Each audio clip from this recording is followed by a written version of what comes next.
So on the 5th of August, on Wednesday morning, we had a major announcement from the Department of Geology and Mines, whereby they announced that they had found likely deposits of tungsten and copper, and also probable deposits of rare earth minerals. So this was very important because while we knew that we had some tungsten and some copper, we didn't really know where they were exactly located and in terms of the quantity and quality that we had. So quality is still up in the air and we'll have to validate the quantity on the ground. But from the helicopter-borne survey of the DGM, we do know that there are substantial deposits of especially copper, followed by tungsten, and possibly a lot of rock formations that indicate the presence of rare earth minerals. Of course, again, a disclaimer is that all of this will have to be validated by ground surveys, geochemical tests, geophysical tests, and surveys of all sorts.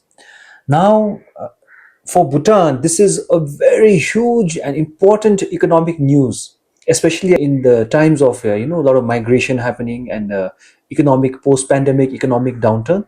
Why tungsten is important is because it is one of the rarest critical minerals on this planet. It has a wide array of use, from defense to semiconductors to precision tools, cutting tools, and many other areas. And why tungsten is unique and expensive is because it cannot be replaced by other metals and alloys, and it has the highest melting point among metals.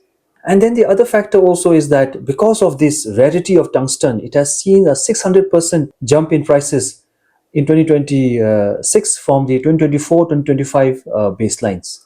So there's a lot of potential there.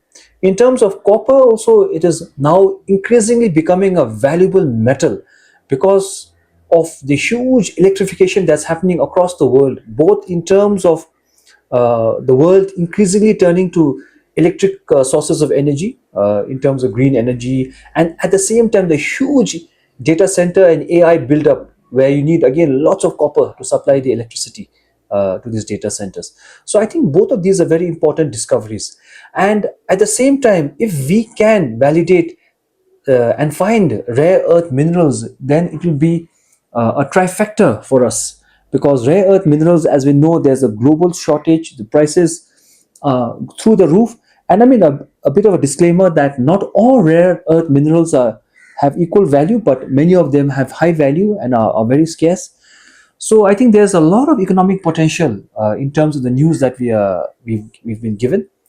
And the Prime Minister, 𝐵 𝐶𝑖𝐻 also announced that while we have found very good indications of these minerals, when mining starts, it will be done.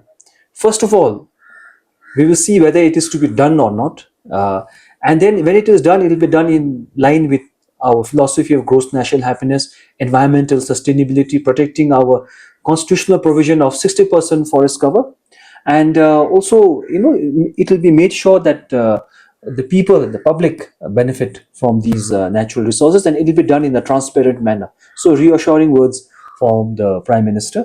And of course, given the find, I think Bhutan will be at some point looking for international partnerships and technology on this. And then what must be said is that this survey covered around 40% of Bhutan's geographical area, primarily in the south, and then the Paro Thimphu region and some of the central areas as well. And the area covered is 15,410 square kilometers, and the helicopters flew 43,000 kilometer length of lines, and flying as low as 200 meters above the ground. So I think incredible kind of survey and incredible finds so far. So this looks very good. But again, we'll have to wait for the ground validation, and now DGM will have to do the hard work and send his people out on the ground and do the various kind of tests, and then we will find out the quantity and the quality and take it from there. Thank you very much.